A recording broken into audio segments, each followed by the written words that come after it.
artistes du peuple pour le président Guillaume Soro. La marraine a poussé à t'attendre par la mine. Il est le boss, la force tranquille.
Respecte ça, hein, si tu as tapé le sucre, tu es cool.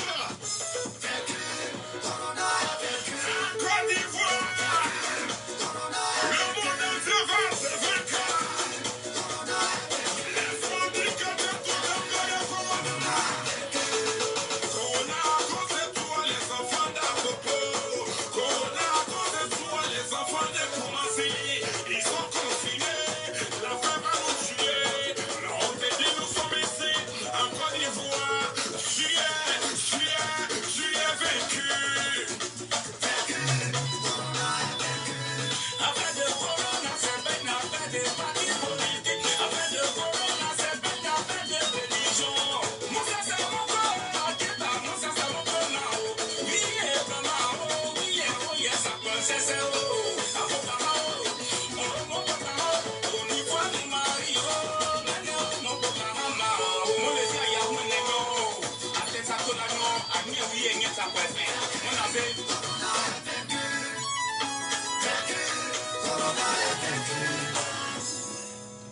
Voilà, merci beaucoup. Partagez la vidéo, invitez vos amis. Hein.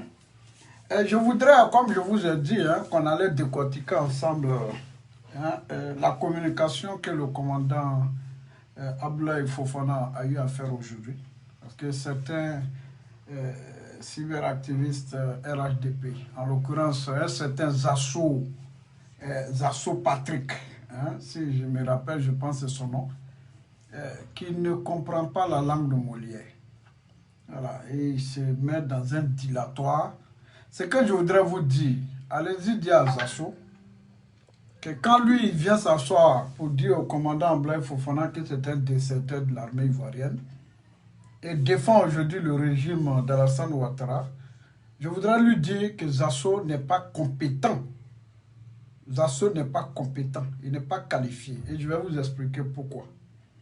Zasso est réfugié politique. Il a quitté la coalition du président Alassane Ouattara en 2010. Il a été envoyé en mission pour faire un débat face à Charles Blé Goudé. Débat au cours duquel toute la Côte d'Ivoire a eu à connaître qui est Zasso. Et débat au cours duquel il a prononcé le fameux mot en global. Voilà, en global. Voilà. Hein, il voulait dire en général, il a dit en global. Donc il a eu le nom en global. Et subitement, il est tombé sur les charmes de Charles Blé Goudé.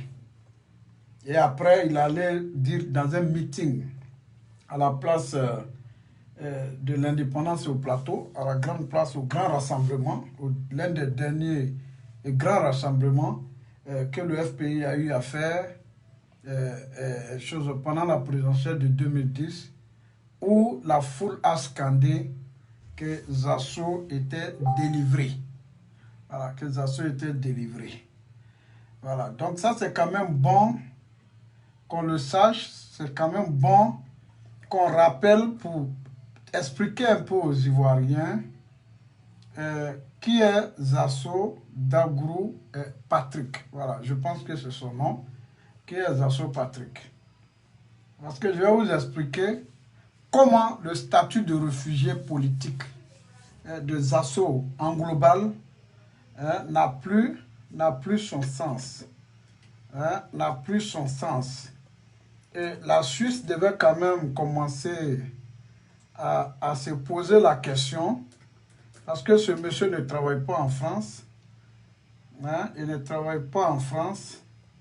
Et il ne travaille pas dans ce pays-là, en Suisse.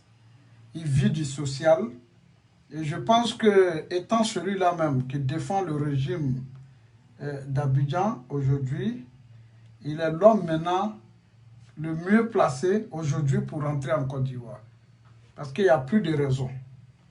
Il n'y a plus de raison que Zasso continue de bénéficier du statut de réfugié. Beaucoup mieux. D'accord. Donc on va commencer du individu en question. Voilà, du statut de réfugié.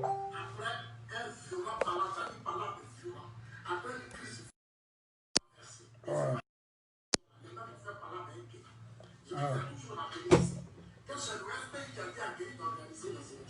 Voilà, parce que c'est quand même important, hein, pour ne pas que ce monsieur-là vienne ici pour... Voilà un individu qui ne connaît pas bien l'histoire de la Côte d'Ivoire, mais il en parle tous les jours de la même façon. Et ça fait qu'il n'a... Je pense que, voilà, je pense que c'est ça. Voilà. Merci. Écoutez le public. Allô. Voilà. Voilà. Voilà. Je vous aime tous, je vous aime. Je vous embrasse. En global, je vous embrasse. En global, je vous embrasse. Je suis serein. Voilà.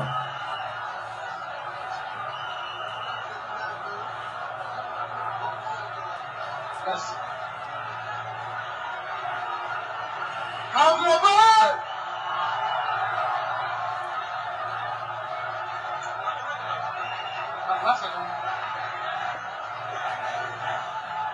Ouais, non, je suis pas d'accord avec vous. Voilà. Non, le Satan n'était pas à moi, hein, le Satan. Voilà. Donc, écoutez, hein, le public est en train de scander, il est délivré. Il est délivré. Parce que Zasso a été envoyé par le RHDP. D'abord militant du RDR. Il a été envoyé par le président Alassane Ouattara pour aller débattre avec Charles Blé Goudé. C'était ça la mission originelle qui a été confiée à Zasso, d'aller déconstruire Charles Blé Goudé sur un plateau. Et arrivé sur le plateau, c'est là qu'il a prononcé la célèbre, maladroitement, la célèbre phrase qu'on appelle en global. Voilà, qu'il a révélé à toute la Côte d'Ivoire et depuis lors, ce nom en global le suit. Je vous ai expliqué ce matin que ce personnage-là a besoin d'une culture, d'une éducation démocratique, d'une éducation lexicale pour lui permettre de s'approprier les textes de son pays. Parce que quand un tel personnage fait vidéo, vous dites, mais je ne comprends pas comment des Ivoiriens qui se reconnaissent dans les idéaux du président Guillaume Soro et du président Laurent Gbagbo peuvent-ils aller se faire enrôler? Parce que moi, que vous voyez là, j'ai été enrôlé sur la liste électorale en 2000. C'est en 2000, en 99 même, c'est en 99 que je me suis enrôlé sur la liste électorale. Et j'ai voté en 2000. Donc avant ça, là, je n'étais même pas sur la liste électorale. Mais à l'époque, ce n'était même pas la commission électorale indépendante à l'époque qui faisait l'enrôlement. C'était le ministère de l'Intérieur. Mais jusqu'à aujourd'hui, là, je suis sur la liste électorale. Le président Bédié est passé, le président Gbagbo est passé, le président Gueye est passé, le président Alassane Ouattara est là. Jusqu'à aujourd'hui, je demeure sur la liste électorale.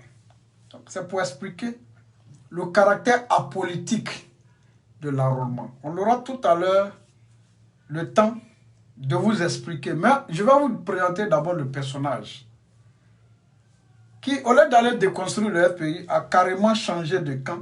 Et vous allez l'entendre dire à Charles Blé Goudé, mon aîné. Voilà, vous allez l'entendre. Voilà. Tu as la parole. Merci. Alors, allô. Charles aîné, Charles Blé Goudé, je vous aime tous, je vous aime. Je vous embrasse. En global, je vous embrasse. En global, je vous embrasse. Je suis serein.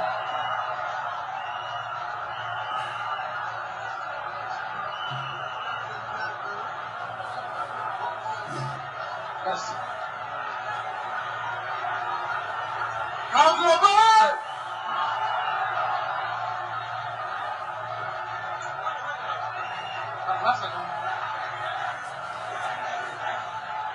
ouais, non, je ne suis pas d'accord avec vous. Non, le Satan n'était pas à moi, hein, le Satan n'était pas à moi.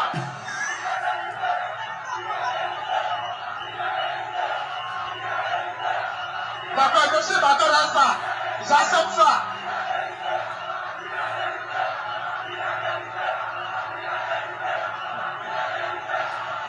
Voilà. Est-ce que vous entendez le public en train de scander qu'il est délivré? Et il dit, non, le Satan n'était pas en moi. Et le public a continué de dire qu'il est délivré. Zasso ajoute, je suis d'accord, j'ai été délivré. C'est pas moi. Hein. Continuons d'écouter le personnage. Parce que certains n'ont pas encore compris que Zasso là. Ok. S'il vous plaît, s'il vous plaît. S'il vous plaît.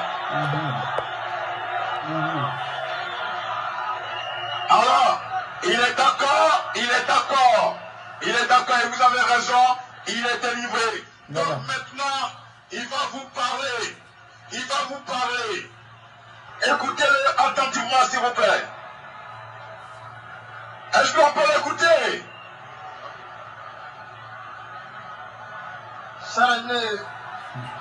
Avant de commencer.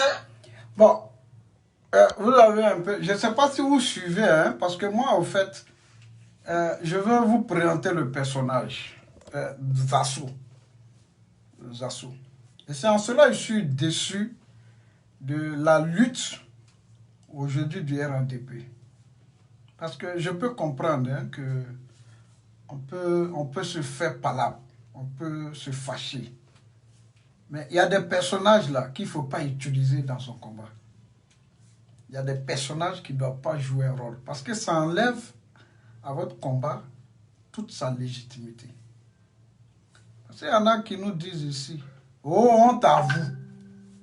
qui vous associez à ceux qui ont occasionné des destructions, qui ont occasionné, qui ont fait du mal aux Ivoiriens. Mais Zasso là, amène l'illustration parfaite. D'abord, il était un insulteur public du président Alassane Ouattara, tout comme Johnny Pacheco, tout comme Gouza Naounou. Je peux comprendre hein, que les anciens militants du RADP, qu'à des moments, qu'on se dise des choses. Voilà, qu'on se dise des choses. Mais il y a certains individus qui sont devenus des porte-flambeaux pour vous. Voilà, parce que à ce moment-là, il est en direct. Moi, je suis là. On dit, il a été délivré. Il a été délivré. Il est délivré. Et puis, il dit devant le public qu'il a été délivré. Mais ça n'a pas suffi. Parce que le public a compris que c'est un piètre personnage. John Jay, que vous connaissez en Côte d'Ivoire, John Jay est obligé de venir au secours pour demander au public, pour dire au public qu'il reconnaît qu'il a été délivré du diable. Maintenant, qui est le diable? Qui est le diable? Il a été délivré de qui? Parce qu'il faut que Zasso nous explique de qui a-t-il été délivré en 2010. Ça veut dire, s'il nous explique ça là, ça va faciliter le reste de notre raisonnement. Voilà, partagez la vidéo, invitez vos amis. Il faut que Zasso nous dise, ça veut dire, il a été délivré de qui? Parce qu'on sait que celui qui l'a envoyé là, pour aller faire débat, s'appelle Alassane Ouattara. Celui qui l'a envoyé. Et quand il arrive, que le public scande, le public dit qu'il est délivré, dans un premier temps, il dit non, non, non, je ne t'ai pas possédé. Mais il a fini par reconnaître l'évidence.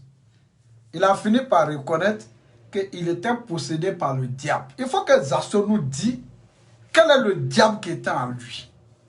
Quel est le diable qui le possédait. Ça, c'est quand même important. Ça ne doit pas... Parce que quand j'entends des gens, oui, tu es un 10, mais il est 10 en quoi?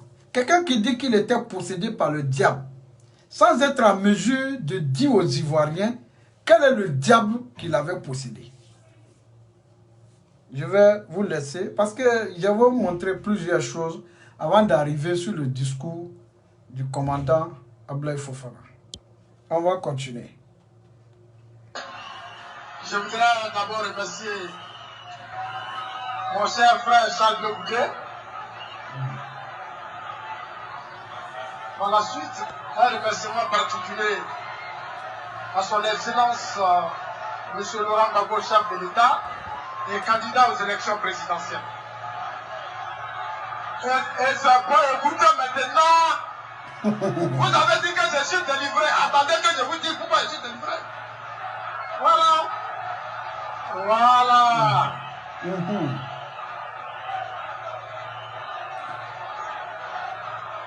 C'est un problème. S'il vous plaît, les gars, s'il vous plaît. S'il vous plaît, s'il vous plaît, s'il vous plaît. Camarades, on se calme et on va écouter maintenant, s'il vous plaît.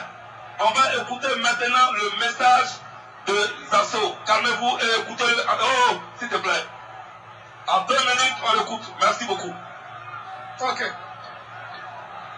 Chers amis, si ce matin je suis ici avec vous, c'est pour 2 raisons. La première raison est que depuis 2 jours, j'ai eu un débat télévisé avec mon cher aîné, Charles Blé Goudé. Avant ce débat, j'étais chez moi à Gagnoa, quand on m'appelait l'habitude au télé. Parce que le slogan que vous appelez en global là, vous allez donner l'argent pour ça tout à l'heure. Vous allez me faire le droit d'auteur. C'est l'argent, il connaît. La deuxième raison, mais avant d'en arriver là, je devrais d'abord me présenter à vous. Je suis Zasso Dabrou, je suis président du mouvement pour la défense de la vraie refondation. Je suis porte-parole chargé de la jeunesse du candidat Alassane Ouattara. Il faut applaudir ça aussi, c'est important. C'est important, il faut applaudir. Ok. Alors, j'ai donné la première raison tout à l'heure. Je donne la deuxième. Bon, vous avez écouté, parce que lui, il voit tout en argent. Le fait que les gens l'ont appelé en global, lui, il était tranquille chez lui à Gagnoa. Et le RDL l'a appelé pour lui dire de venir faire débat il y a 2 jours avec Charles Blé Goudé, avec son aîné Charles Blé Goudé. Bon. Et que 2 jours après, il était possédé par le diable. Maintenant, il est dépossédé. Et en même temps, il précise dans cette communication que lui, Zassola, il est porte-parole du candidat Alassane Ouattara. C'est-à-dire l'actuel président de la République de Côte d'Ivoire. C'est-à-dire, c'est important. C'est important de s'approprier son histoire. Parce qu'il y a certains qui ne savent pas de quoi ils sont. Ils savent pas. Parce qu'il y en a souvent qui disent non, Guillaume Soro a trahi la lutte. Parce que moi là, il faut que vous m'expliquiez à quel moment il a trahi la lutte. Parce que l'armée qu'il avait là, il a mis à la disposition de qui? Sa démission là, il a rendu sa démission à qui? Et qui a fait une déclaration de prise de pouvoir? Ça là, il faut que vous nous expliquiez. C'est-à-dire, il faut que vous apportez des réponses à ça. Donc, le monsieur dit, lui, il était porte-parole du candidat Alassane Ouattara. Mais là, il n'est pas sur un podium d'Alassane Ouattara. Hein. 2 jours après, Zasso est sur le podium de l'adversaire d'Alassane Ouattara. Et il déclare qu'il était possédé par le diable. Mais allez-y sur son direct. Ce sont les mêmes militants du RDA que vous verrez. Il dit oui, tu as un 10 quand il insulte Guillaume Soro. Tu as un 10 quand il insulte le commandant Abdoulaye Fofana. On ne peut pas laisser passer. C'est un direct de déconstruction. On va vous laisser, vous allez écouter le monsieur. Voilà, le porte-parole du candidat Alassane Ouattara est subitement qui a changé de camp.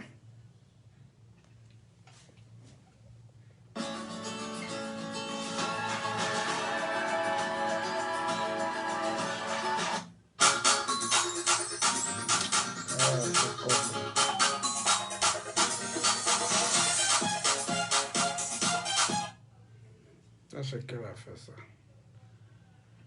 Hein? Voilà, je pense qu'on va continuer à écouter. Le monsieur m'a envoyé une autre vidéo, hein, mais c'est bon, il faut qu'on termine ça là d'abord.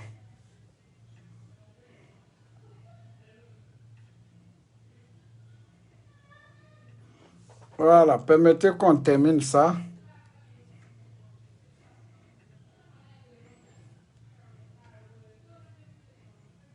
Voilà. Je donne la deuxième raison. La deuxième raison est que depuis hier, j'assistais au débat entre les 2 candidats. Mais ce qui m'a plu dans ce débat, ça dit c'était le ton. C'était un débat civilisé, un débat de responsables. Et c'est de ça que nous avons besoin en Côte d'Ivoire.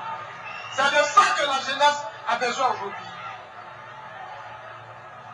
Ce qui m'a convaincu dans ce débat, c'est que c'est vrai, j'étais un ancien patriote.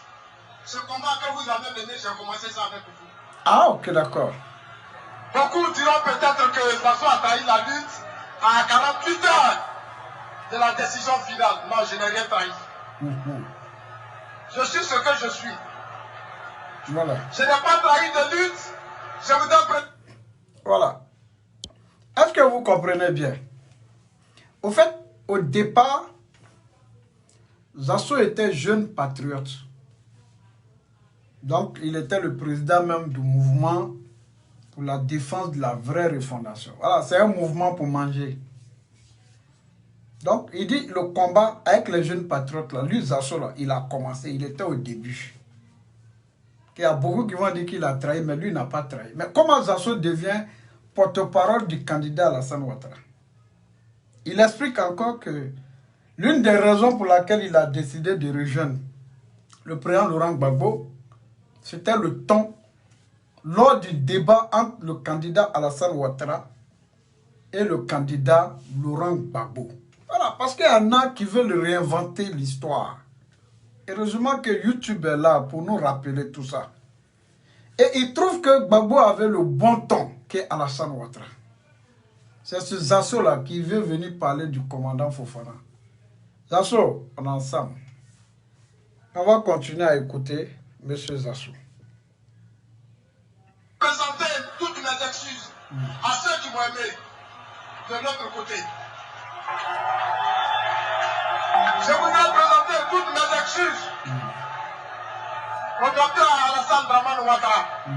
Je voudrais présenter toutes mes excuses à son entourage. Cette décision, je l'ai dit, vous ne raison que elle. Le débat d'hier, le candidat de la majorité présidentielle était face à mon candidat hier. Mais ce qui m'intéressait dans le débat, c'est que votre candidat, c'est-à-dire le candidat Laurent Gbagbo, qui sera maintenant mon candidat maintenant. Écoutez bien, hein, envoyez dans les groupes RHDP, envoyez là-bas. Ils vont bien écouter. Parce qu'il y en a là, parce qu'il faut qu'on les explique. Il dit qu'il y a eu débat. Ce qu'il a plu est que lui, son candidat Alassane Ouattara et le candidat de la majorité présidentielle Laurent Gbagbo, et que Gbagbo va devenir maintenant lui son candidat. C'est-à-dire au départ, il était chez Gbagbo, et après il est parti chez Ouattara. De chez Ouattara, on l'envoie en mission pour aller faire débat. Il change de camp, il se retrouve encore chez Gbagbo, et cette fois-ci, il est porte-parole du candidat Alassane Ouattara. Et au même moment, le même Zasso dit que maintenant, là, lui, Ouattara n'est plus son candidat, c'est Gbagbo qui va devenir son candidat. Un tel personnage, même si on dit qu'on pardonne en politique, un tel personnage peut-il encore porter votre voix? Un tel personnage peut-il encore porter votre voix? Non, non, dites-nous. Moi, je veux vraiment qu'on soit raisonnable. Qu'on soit raisonnable. Pourquoi vous êtes à la traîne dans le débat sur les réseaux sociaux? Parce que pour vous, là, tous les coups sont permis. Quelle que soit la situation, vous ne devez jamais accepter qu'un gars comme Zasso va venir insulter des gens comme commandant Fofana. Parce que je vais arriver tout à l'heure sur son statut de réfugié et démontrer, je vais lire tout à l'heure. Je vais lire tout à l'heure pour montrer que Zasso n'a plus le droit d'avoir son statut de réfugié. Je vais lire tout à l'heure pour montrer que Zasso ne doit plus vivre du social en Suisse. Écoutons Zasso.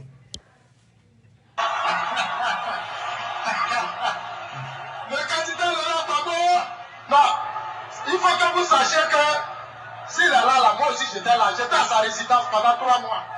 Donc ce combat-là, c'est notre combat. Le candidat Laurent Gbagbo, sincèrement, dans un jeu de dames, a damé tous les pions à mon candidat.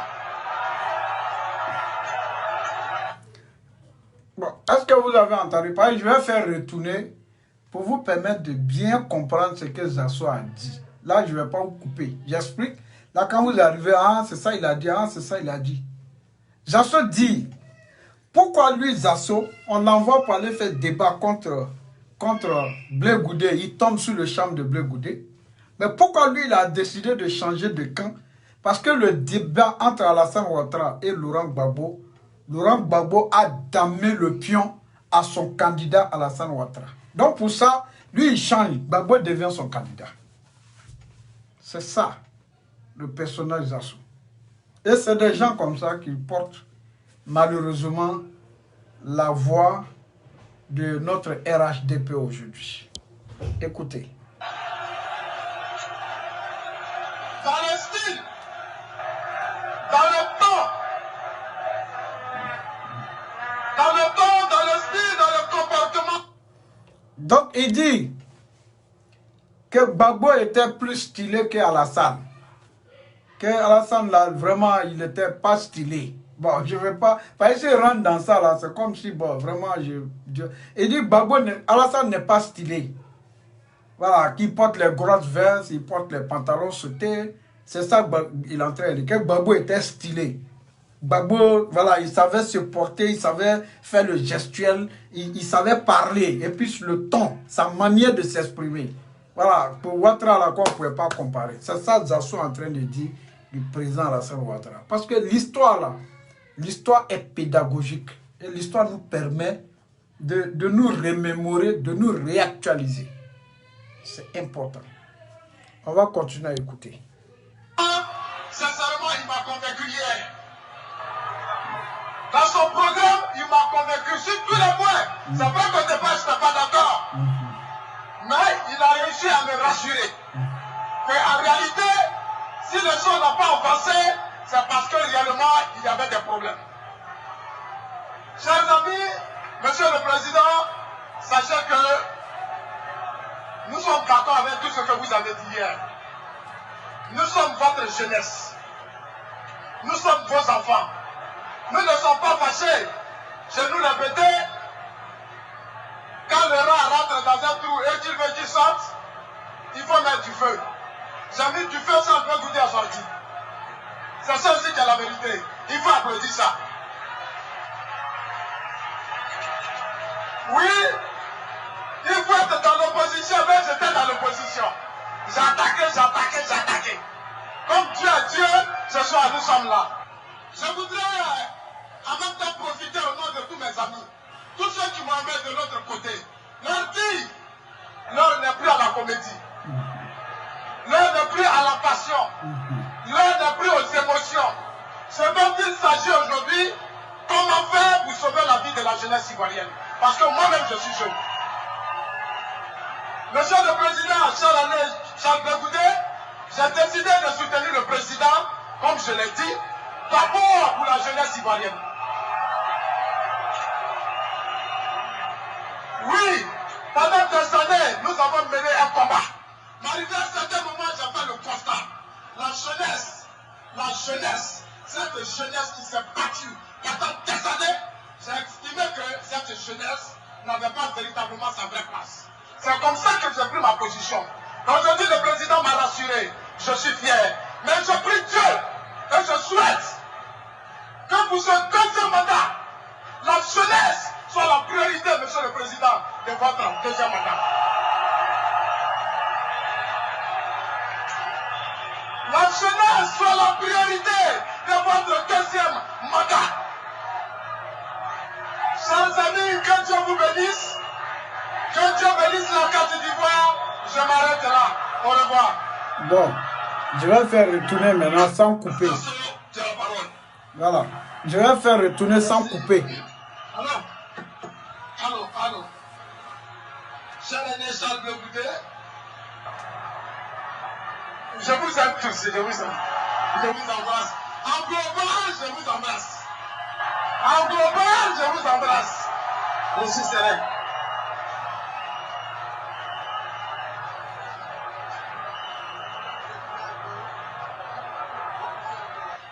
Merci. En global,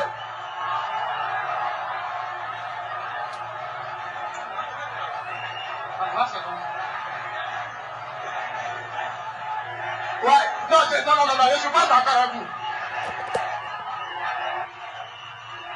Non, le Satan n'était pas à moi, hein, le Satan n'était pas à moi.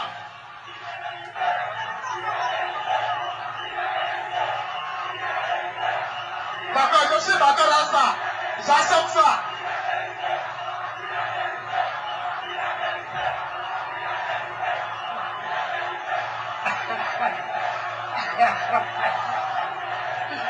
Ok.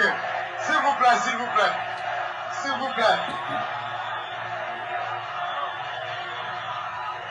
Alors, il est d'accord, et vous avez raison, il est délivré. Donc maintenant, il va vous parler.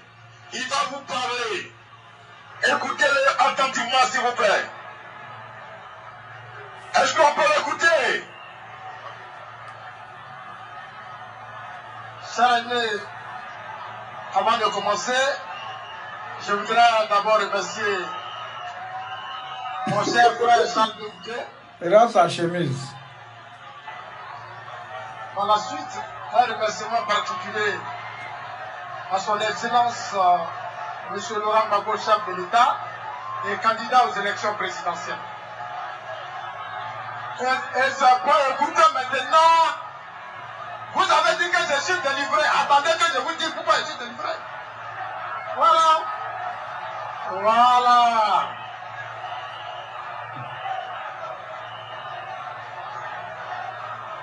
C'est un problème.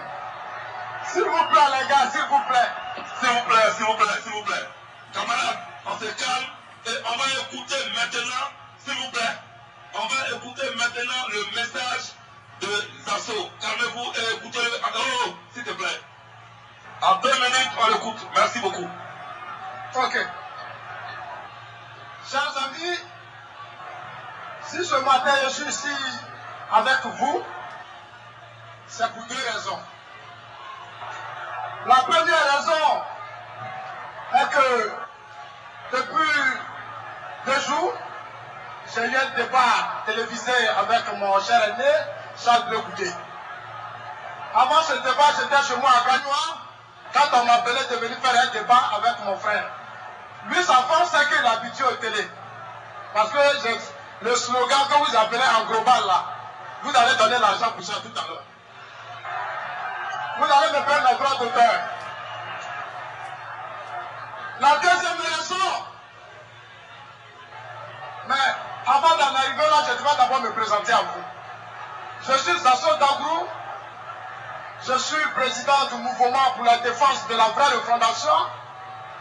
Je suis porte-parole chargé de la jeunesse du candidat Alassane Dramane Ouattara.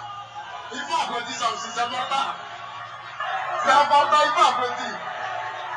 Ok. Alors, j'ai donné la première raison tout à l'heure. Je donne la deuxième raison. La deuxième raison est que, depuis hier, j'assistais au débat entre les 2 candidats. Mais ce qui m'a plu dans ce débat, ça dit c'était le ton. Ça a été un débat civilisé, un débat des responsables. Et c'est de ça que nous avons besoin en Côte d'Ivoire. C'est de ça que la jeunesse a besoin aujourd'hui. Ce qui m'a convaincu dans ce débat, c'est que c'est vrai, j'étais un ancien patriote. Ce combat que vous avez mené, j'ai commencé ça avec vous.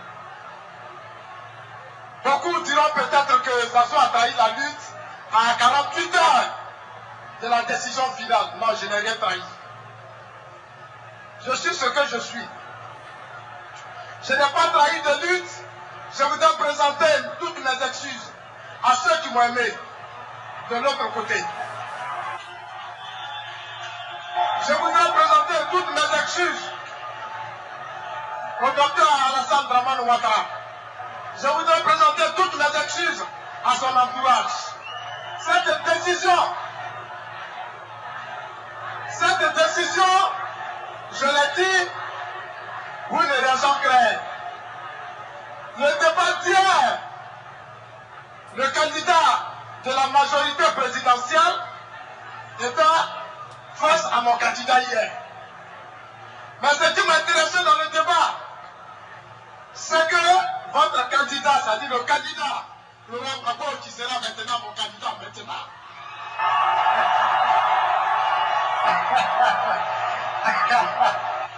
Le candidat Laurent Gbagbo, non, il faut que vous sachiez que s'il est là, moi aussi j'étais là, j'étais à sa résidence pendant 3 mois. Donc ce combat-là, c'est notre combat. Le candidat Laurent Gbagbo, sincèrement, dans un jeu de temps, à damer tous les pions à mon candidat.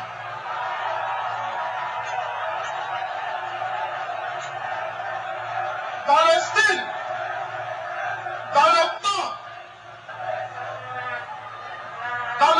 dans le style, dans le comportement, sincèrement, il m'a convaincu hier. Dans son programme, il m'a convaincu sur tous les points. C'est vrai qu'au départ, je n'étais pas d'accord. Mais il a réussi à me rassurer. Qu'en réalité, si les choses n'ont pas avancé, c'est parce que réellement, il y avait des problèmes. Chers amis, Monsieur le Président, sachez que nous sommes d'accord avec tout ce que vous avez dit hier. Nous sommes votre jeunesse. Nous sommes vos enfants. Nous ne sommes pas fâchés. Je nous répétais, quand le rat rentre dans un trou et qu'il veut qu'il sorte, il faut mettre du feu. J'ai mis du feu sans le goûter à sortir. C'est ça aussi qui est la vérité. Il faut applaudir ça.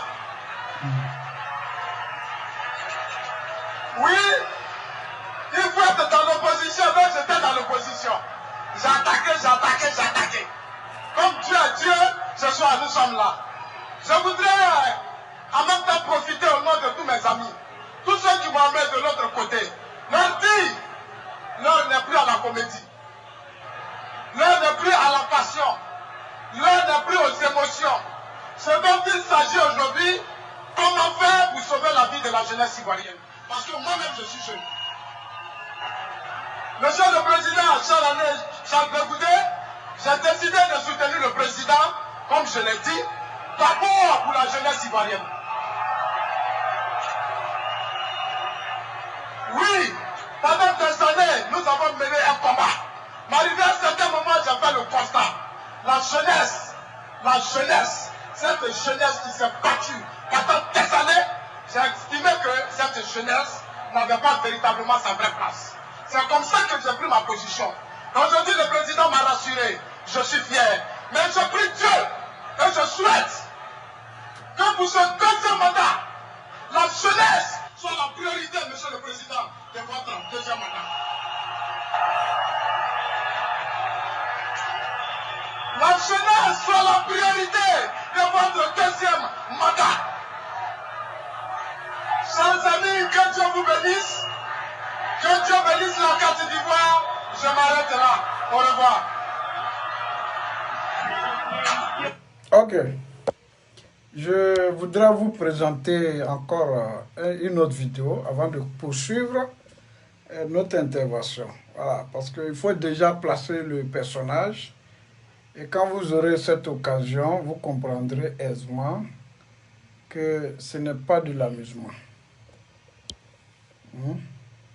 Je vais vous dire ce qui s'est passé.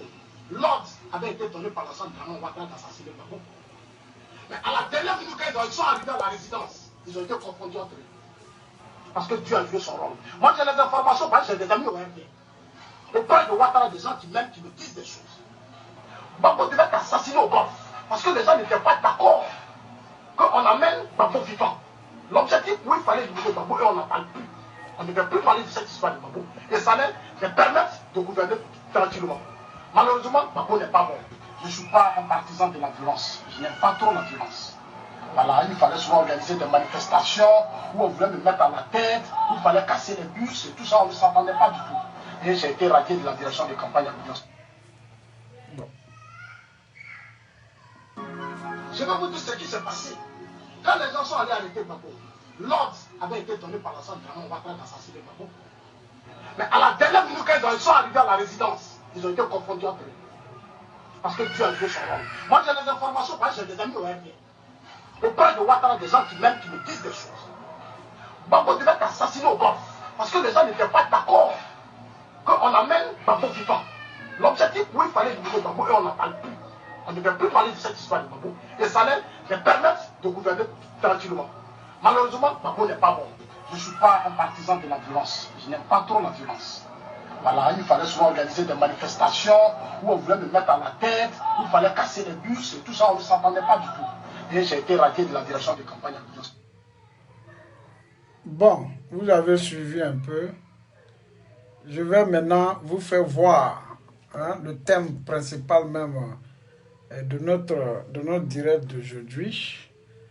Voilà, le discours que M. Zasso tente maladroitement de tronquer.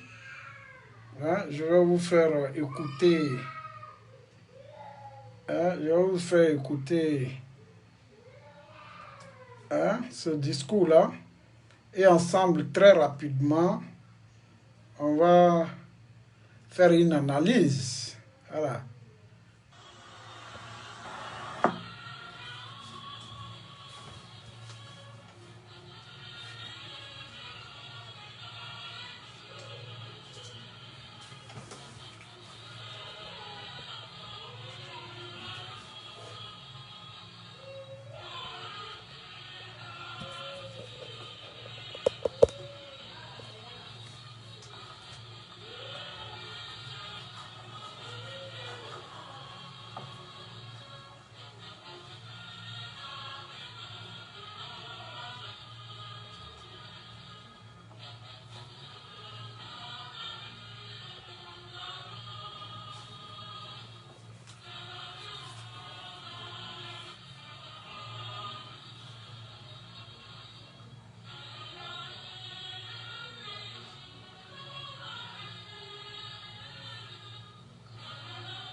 Bonjour République de Côte d'Ivoire, je suis le commandant Fofana Abdoulaye de la garde républicaine. Je fais cette vidéo aujourd'hui pour m'adresser particulièrement au président de la République, chef suprême des armées, et par ricochet au ministre d'État, ministre de la Défense, Ahmed Bakayoko.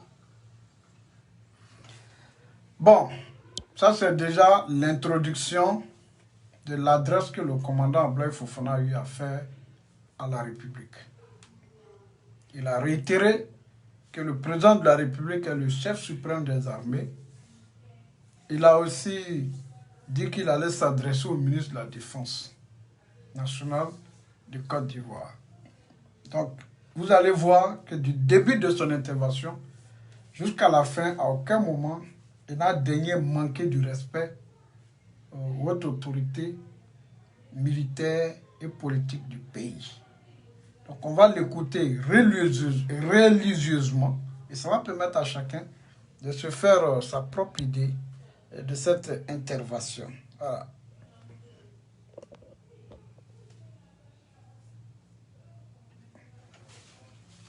Pour commencer ma vidéo, j'aimerais observer une minute de silence à la mémoire des braves soldats, des dignes soldats tombés dans les exercices de leurs fonctions sur notre position de Kafolo.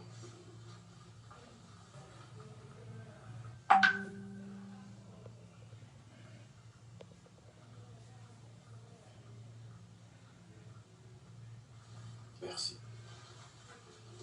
Je présente mes condoléances aux familles de ces dignes soldats, de ces braves soldats. Et aussi je présente mes condoléances aux familles des victimes du Covid-19. Et je profite pour présenter mes condoléances aux familles des drames d'éboulement qui s'est déroulé hier dans la commune d'Agnama. Condoléances à vous, soyez forts. Nous prions le bon Dieu qui les pardonne les péchés et leur accorde le paradis. Je salue mon père spirituel et je salue aussi le général, mes devoirs mon général. Bien pris pour vos conseils et votre soutien. Vos conseils seront exécutés comme il le faut mon général. Je salue la République de Côte d'Ivoire, je salue l'armée de Côte d'Ivoire. Monsieur le Président, chef suprême des armées, les propos que je tiens aujourd'hui, je vous prie de ne trouver aucun sens, aucun mot politique dans mes propos. Monsieur le Président, chef suprême des armées, les propos que je tiens aujourd'hui à votre égard, Monsieur le Président, chef suprême des armées, sont les propos d'un soldat, sont les propos des soldats qui ont un cœur qui saigne, un cœur meurtri. Monsieur le Président, chef suprême des armées, les propos que je tiens aujourd'hui sont les propos qui se tiennent sur les rangs dans nos casernes. Monsieur le Président, chef suprême des armées, le moral de la troupe ivoirienne n'est pas au beau fixe. Monsieur le Président, chef suprême des armées, le doute plane dans nos casernes.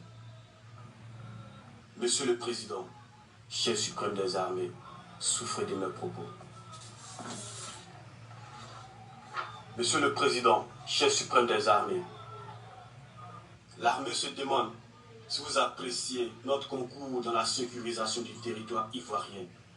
Elle se demande si vous appréciez la sécurisation des biens moraux, physiques de la nation ivoirienne, si vous les appréciez, notre concours.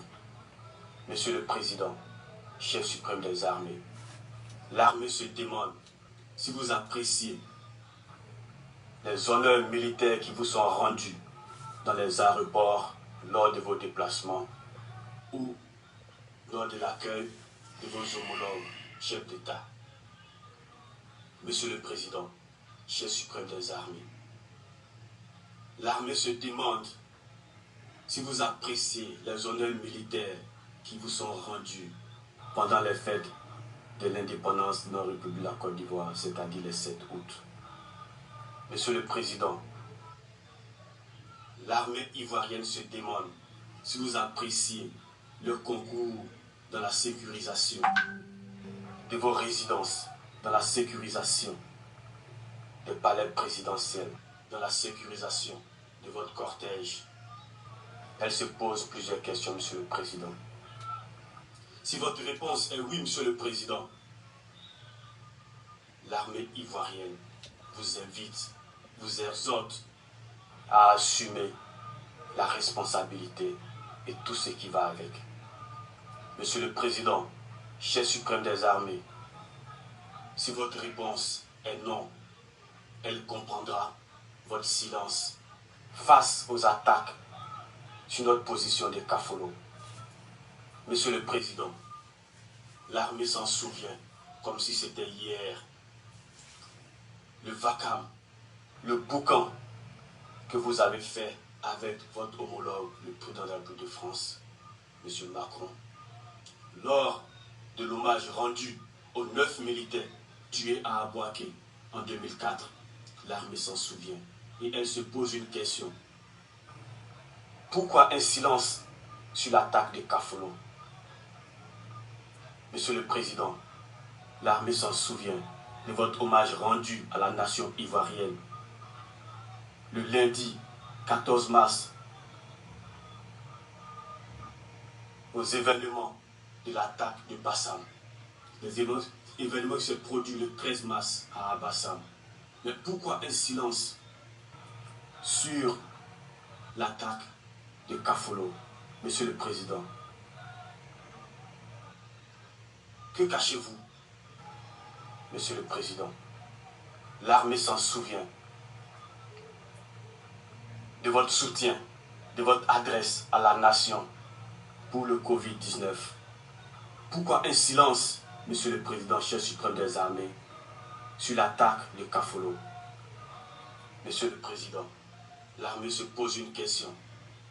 Comment organiserez-vous les funérailles de ces braves soldats abattus froidement sur notre position avancée de Kafolo? Vous ferez ces funérailles dans le silence ou avec cérémonie militaire, drapeau orange, blanc, vert? Monsieur le Président,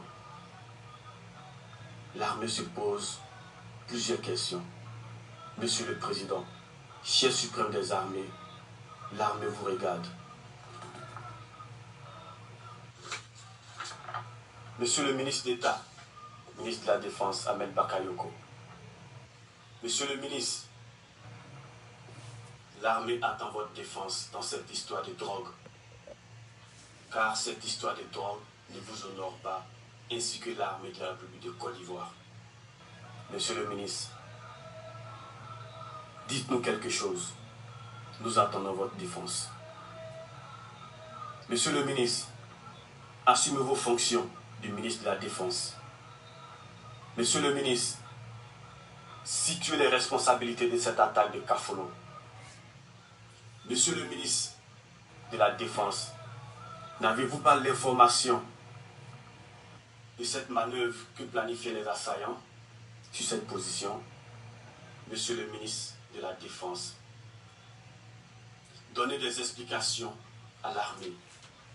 Monsieur le ministre de la Défense, donnez des explications à la nation ivoirienne, car elle vous a confié sa défense et sa sécurité. Monsieur le ministre de la Défense, l'armée se pose plusieurs questions.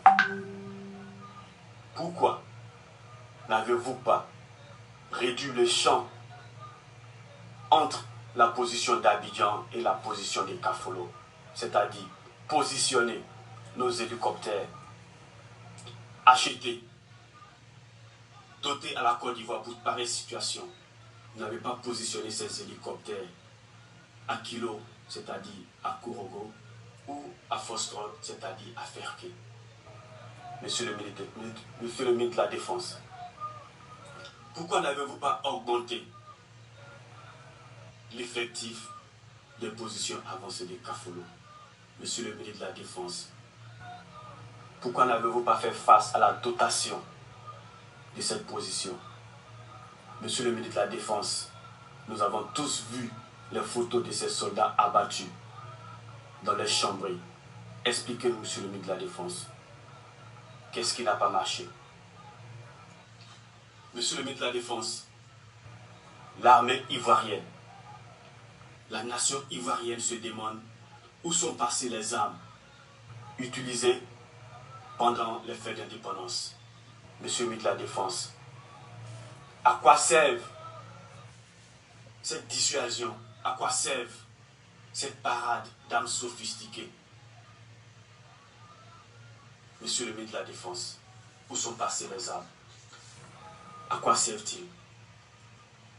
Monsieur le ministre de la Défense, les casernes se demandent comment ferez-vous les funérailles de ces soldats dans la discrétion, une cérémonie militaire, vu votre silence. Monsieur le ministre de la Défense, l'armée vous regarde. L'armée est à votre écoute. Dites-lui quelque chose. Monsieur le ministre de la Défense, l'armée pense qu'il serait important que les parents de ces soldats abattus froidement sur cette position de Kafolo portent plainte pour que lumière soit faite. Mon général, je m'adresse maintenant au général Doumbia, chef d'état-major de l'armée de Côte d'Ivoire. Mon général, travaillez avec vos collaborateurs, arrêtez de travailler en singleton. Prenez l'exemple, tirez le son sur nos galons, mon général. La DABA, pour faire nos corvées, ce qui signifie que notre environnement doit être clean, propre. Le fusil, se défendre et défendre la nation ivoirienne. Et l'abeille, combattre en groupe, se défendre en groupe.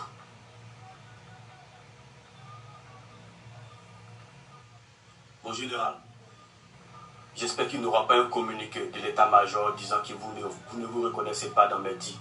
Oui, je vous comprendrai. Vous défendez votre fonction et vos salaires. Et je suppose que vous n'êtes pas au courant de ce qui se passe sur les rangs. Je viens de vous donner les informations des propos qui se tiennent sur les rangs dans l'armée ivoirienne, mon général. Je profite pour m'adresser aux lieutenants, c'est-à-dire les cyberactivistes du RHDP. Je répète, les propos que je tiens n'ont rien à voir avec des propos politiques, n'ont rien à voir avec un membre du PDCI, n'ont rien à voir avec un membre du RHDP, n'ont rien à voir avec un membre du GPS, n'ont rien à voir avec un membre du FPI, n'ont rien à voir avec un membre du leader. Je vous exhorte à bien écouter ce que je suis en train de dire. Je vous remercie.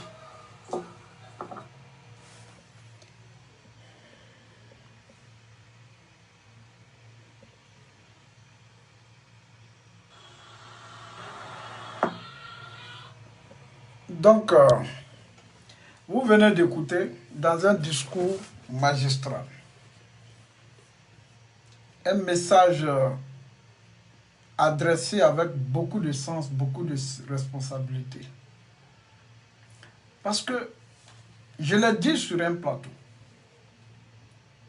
que dans de telles circonstances, le chef suprême des armées, c'est le président de la République, qui doit s'adresser non seulement à la nation, parce que les soldats qui sont tombés là, ce ne sont pas des soldats étrangers, ce sont des soldats, des enfants issus des familles ivoiriennes. Ce sont des époux. Ce sont des époux. Ce sont des pères de famille.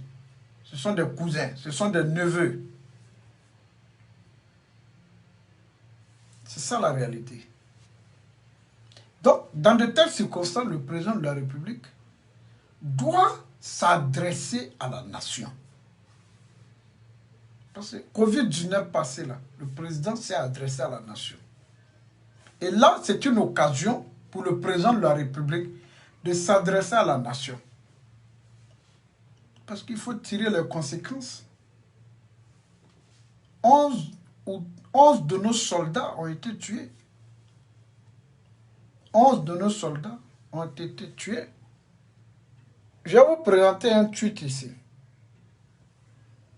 Je vais vous présenter un tweet du président de la République, le président Emmanuel Macron. Lorsque les soldats français ont été victimes d'attentats au Mali.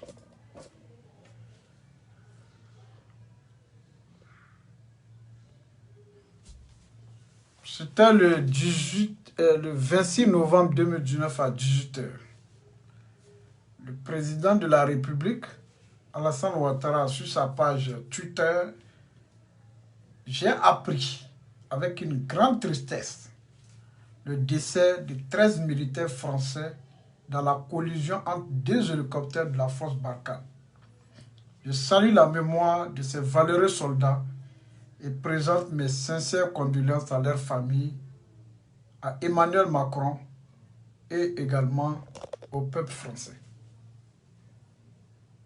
Parce que c'est quand même important. C'est quand même important. C'est important.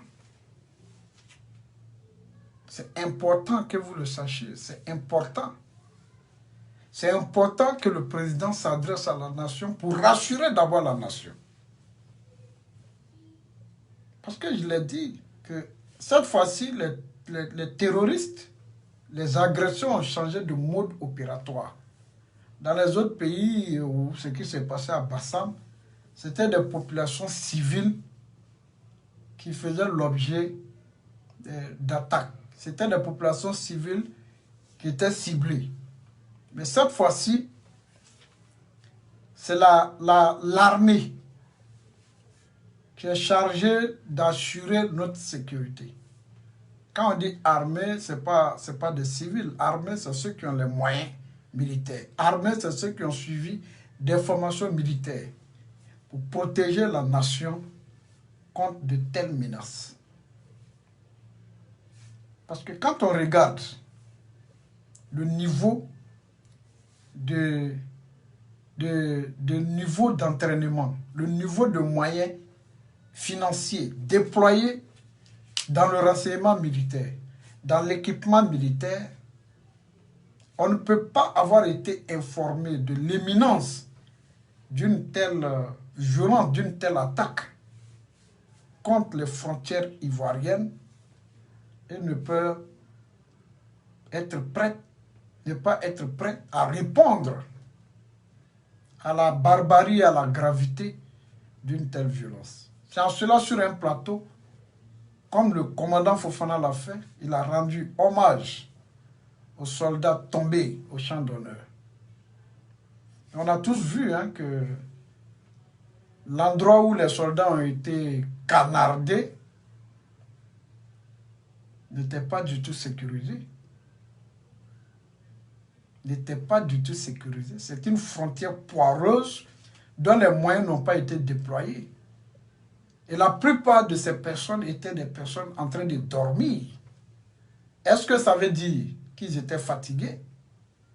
S'ils étaient fatigués, est-ce qu'il y a eu un problème de relève? S'ils ont été relevés, qu'est-ce qui n'a pas marché? Il y a un certain nombre d'interrogations dont les populations ivoiriennes attendent aujourd'hui du président de la République et également de son gouvernement sur cette question face à la gravité de la situation. Dans de telles circonstances, le président doit s'adresser à la nation, doit s'adresser à la nation, doit s'adresser au peuple meurtri, au peuple endeuillé, doit s'adresser aux parents des soldats tombés. Parce que c'est la voix de la République qui doit pouvoir rassurer. Et je pense que le monsieur, dans une politesse, a respecté toutes les grades et qualités des personnalités qu'il a eu à citer. Du président de la République au ministre de la Défense et au chef d'état-major général de l'armée ivoirienne.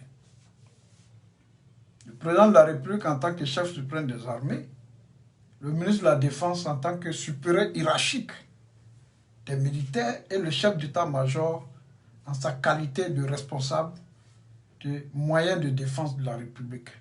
Donc, dans de telles circonstances, on attend de vous qu'une enquête soit ouverte pour situer les responsabilités, pour situer les circonstances de leur décès.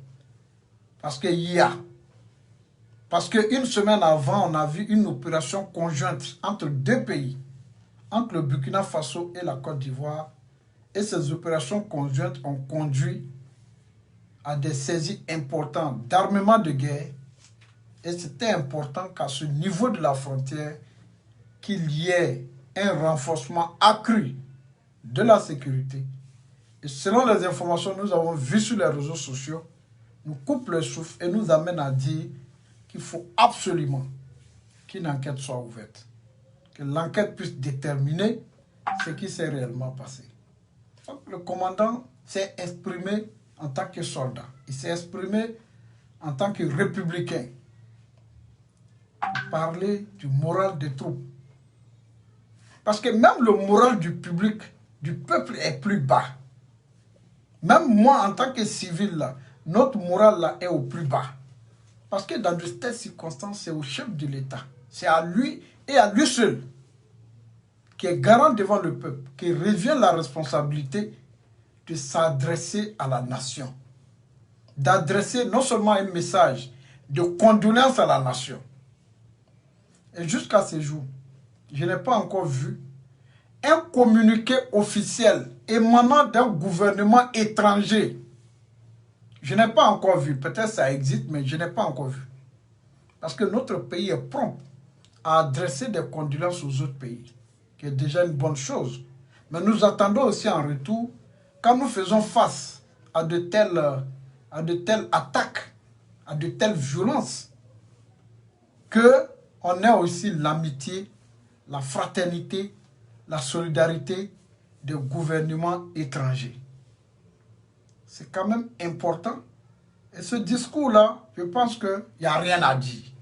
Il n'y a pas d'impolitesse, Ça a été un discours respectueux, dans un langage militaire, dans un langage de responsabilité, et il interpelle le gouvernement à rendre compte au peuple. Parce que le peuple est en droit. Parce que tous les moyens militaires que nous avons vus pendant les différentes cérémonies militaires avaient rassuré les Ivoiriens que nos frontières étaient gérées, que nos frontières étaient bouclées et qu'on ne pouvait pas faire face à de telles attaques sans qu'il y ait une réaction proportionnelle à la réaction. Si on était en guerre, on pouvait comprendre, on pouvait dire c'est la guerre à la guerre. Mais nous ne sommes pas en guerre. Nous sommes en temps de paix. Et nous ne pouvons pas, dans de telles circonstances, perdre des soldats sans qu'on ne soit en mesure de dire aux Ivoiriens ce qui s'est réellement passé. Donc, Ivoiriens, nous continuons d'attendre du chef de l'État, chef suprême des armées, d'adresser un message à la nation. Un message d'abord de condoléances. Un message d'espoir. Un message pour rassurer les Ivoiriens. C'est à cette seule condition-là que les Ivoiriens peuvent avoir le moral haut, à plus forte raison, les soldats de la République. Maintenant, les victimes d'éboulement, il s'est rendu au garde à vous, il s'est mis au garde à vous. Et pour les soldats tombés, et pour les populations qui sont décédées dans les éboulements que nous avons connus ces derniers temps. Mais là aussi, des questions de faute demeurent. Parce que les gens diront, oui, vous dites tout, vous avez quelque chose à dire sur tout, alors que c'est un drame qui est arrivé. Oui, mais il y a des drames qu'on peut circonscrire. Et face à l'impossible, nul n'est tenu. Il y a des drames parce qu'on a une météorologie pour prévenir ces genres de catastrophes. On a une météorologie pour évacuer les populations riveraines. Et au-delà de ça, l'éboulement qui a eu lieu, c'était sous les rails. Imaginez un seul instant qu'au même moment qu'un train de transport de marchandises ou de transport de personnes passait par là, imaginons un peu la catastrophe que cela pouvait engendrer. Et nous avons constaté que l'enquête sur les circonstances de cet éboulement peut aussi déterminer qu'il y a aussi eu un problème d'entretien des rails, un problème d'entretien de la terre qui soutient ces rails. Donc l'enquête va pouvoir déterminer, parce qu'il faut qu'il y ait un responsable, il faut constituer les responsabilités dans ces circonstances-là. Donc moi je voudrais saluer en tout cas cette adresse du commandant au chef suprême des armées, au ministre de la Défense, dans le cadre aussi de cette affaire de drogue. Moi je vous ai déjà dit que mon objectif comme le commandant, ce n'est pas de l'accuser pour l'accuser, mais comme il a dit qu'il va porter plainte, il faut que très rapidement cette plainte-là soit portée et qu'il puisse être blanchi devant une juridiction compétente.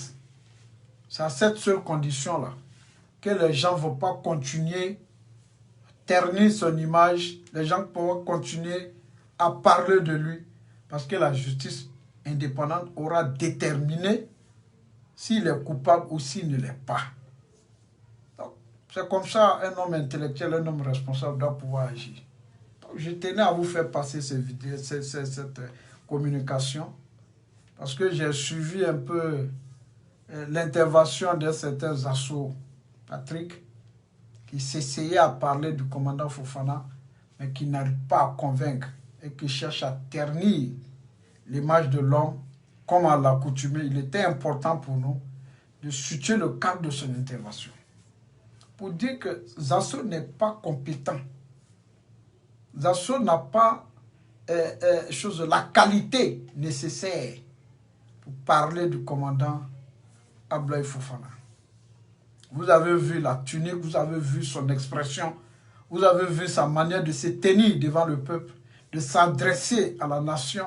Vous avez constaté, vous avez vu que c'est un homme de grande qualité, de grande rigueur et de grande probité morale. Et ça, c'est quand même important. Maintenant, pour revenir à la question du statut des Assou, qui s'est retrouvé dans le camp de Laurent Gbagbo, du président Laurent Gbagbo en 2010. Dans un premier temps, il était chez le président Laurent Gbagbo, il a viré au RDR. Après, on l'envoie pour aller faire débat, il a viré dans le camp de Laurent Gbagbo. Et après encore, que le président Gbagbo est tombé, il s'est débrouillé, il s'est retrouvé au Ghana. Du Ghana, il a profité des différents programmes. Il s'est retrouvé en Suisse comme réfugié statutaire. Maintenant, que dit la Convention de Genève? Parce que c'est quand même important que les populations ivoiriennes le sachent. Voilà, c'est quand même important que les populations ivoiriennes le sachent. Que dit la Convention de Genève? Voilà, lorsqu'on est réfugié statutaire. Lorsqu'on est réfugié statutaire, parce que nous avons tous la preuve aujourd'hui que M. Zasso est devenu un défenseur du régime et en cette qualité de défenseur du régime, il ne doit plus être en Suisse en train de profiter du social suisse. Parce que selon les informations qu'on a eues, monsieur ne travaille pas en Suisse. Voilà.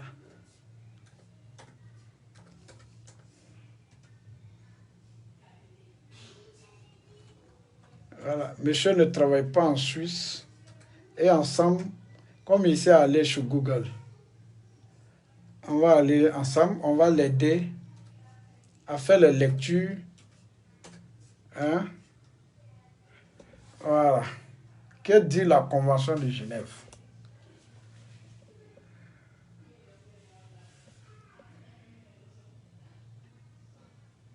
Les personnes qui ont droit d'être réfugiées, d'être reconnues réfugiées. Voilà.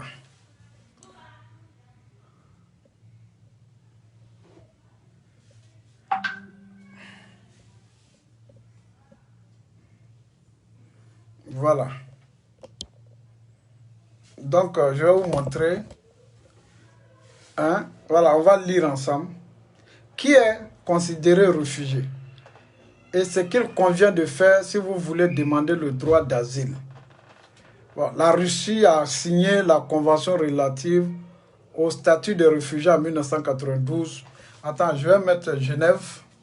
Voilà, parce qu'en mettant Genève, comme le concerné est en Suisse, voilà, statut de réfugié suisse. Voilà.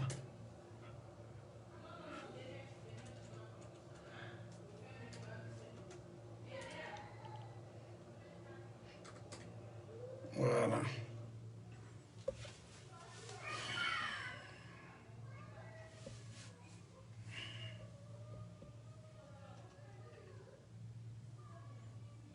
Voilà. Donc, le statut de réfugié en Suisse, c'est la loi sur l'asile qui règle. Voilà, qui règle le statut de réfugié en Suisse. Voilà, parce qu'on ne se lève pas matin pour dire que tu es réfugié. Voilà, ça c'est quand même important. Ça va permettre aux gens. Hein? Voilà. Le statut de réfugié est défini par la Convention de Genève de 1951 sur le droit des réfugiés. Il s'applique à toute personne qui craignant avec raison d'être persécutée du fait de sa race, de sa religion, de sa nationalité, de son appartenance à un certain groupe social ou de ses opinions politiques, se trouve hors du pays dont elle a la nationalité et qui ne peut, ou du fait de cette crainte, ne peut se réclamer de la protection de ce pays. Ensuite, c'est la loi sur l'asile qui règle l'octroi de l'asile et le statut de réfugié ainsi que la protection provisoire. Article 3. L'asile, définition du terme de réfugié. Sont des réfugiés les personnes qui, dans leur état d'origine ou dans les pays de leur dernière résidence, sont exposées à de sérieux préjudices ou craignant à juste titre de l'être en raison de leur race, de leur religion ou de leur nationalité, de leur appartenance à un groupe social déterminé ou de leur opinion politique. Donc, sont notamment considérés comme de sérieux préjudices la mise en danger de la vie, de l'intégrité corporelle ou de la liberté, de même que les mesures qui entraînent une pression psychique insupportable. Il y a lieu de tenir compte des motifs de fuite spécifiques aux femmes. Ne sont pas de réfugiés les personnes qui, au motif qu'elles ont refusé de servir ou déserter, sont exposées à de sérieux préjudices et craignant à juste titre de l'aide. Les dispositions de la Convention du 28 juillet 1951 relatives au statut de réfugiés sont réservées. Ne sont pas des réfugiés les personnes qui font valoir des motifs résultant du comportement auquel ils ont eu après avoir quitté leur pays d'origine ou de provenance s'ils ne constituent pas l'expression de conviction ou d'orientation déjà affichée avant leur départ, ni ne s'inscrivent dans leur prolongement. Les dispositions de la Convention du 28 juillet 1951 relatives au statut de réfugiés sont réservées.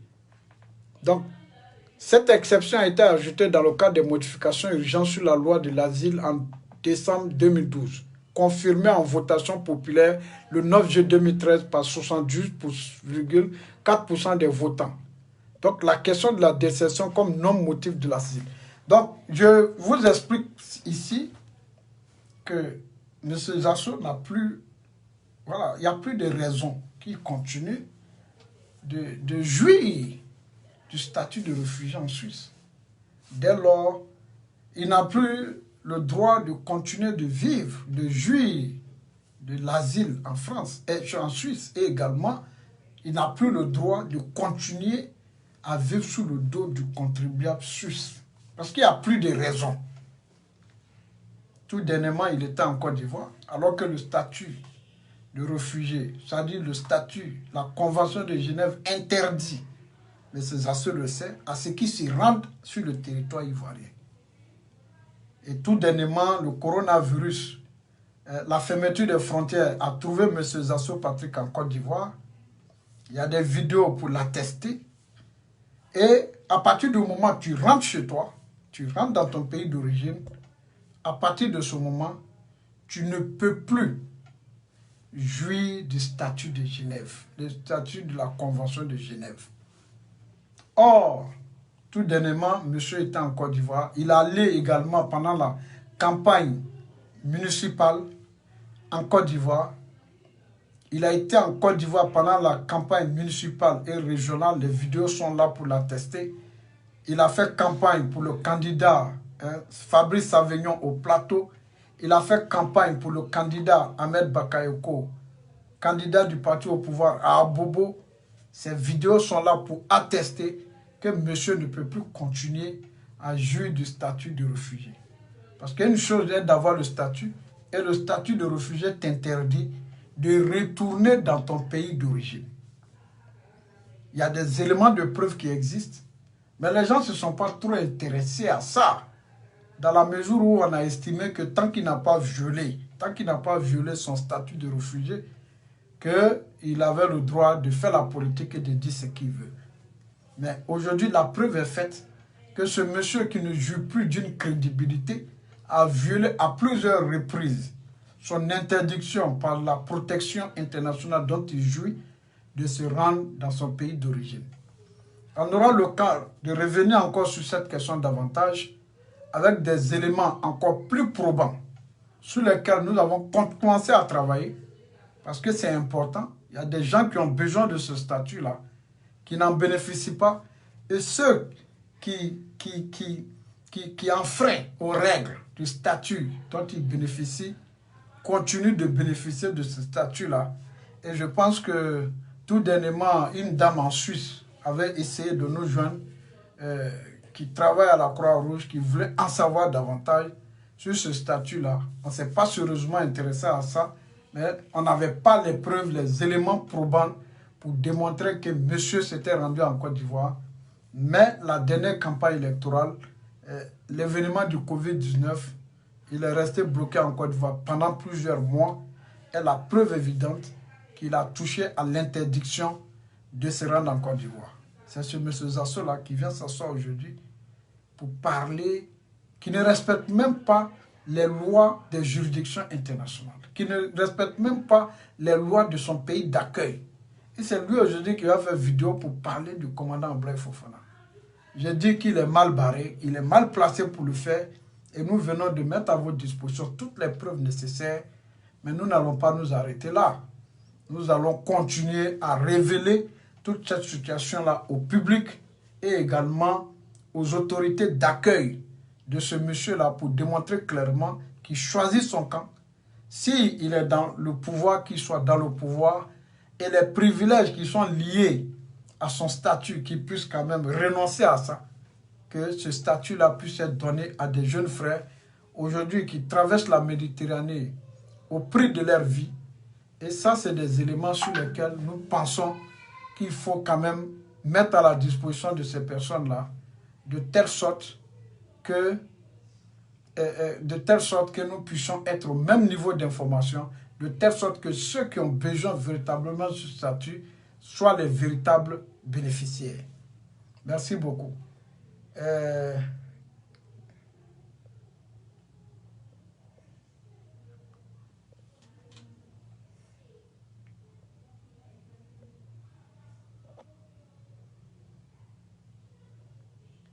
Voilà. Moi, je pense que le message est passé. Il y a un qui dit que Zasso demande l'argent à tous les cyberactivistes de Paris. Morocco Kouyaté, pour ça, il faut te renseigner avec 007 pour avoir plus d'informations. Ok. Il n'y a pas de problème. On a déjà suffisamment, mais je vais aussi me rapprocher de lui pour avoir les informations vraies. Voilà, c'était votre serviteur. Et je pense que vous avez suivi le message du commandant Abdoulaye Fofana, un homme intègre que Zasso veut aujourd'hui salir par tous les moyens. Mais malheureusement pour lui, les populations ivoiriennes ont compris le message et même le président de la République a été interpellé. Et je pense qu'il va tirer toutes les conséquences de ce message qui lui a été adressé. Merci à tous et bonne soirée, bon week-end. N'oubliez pas, enrôlez-vous, partagez la vidéo, partagez surtout la vidéo. Je vous remercie.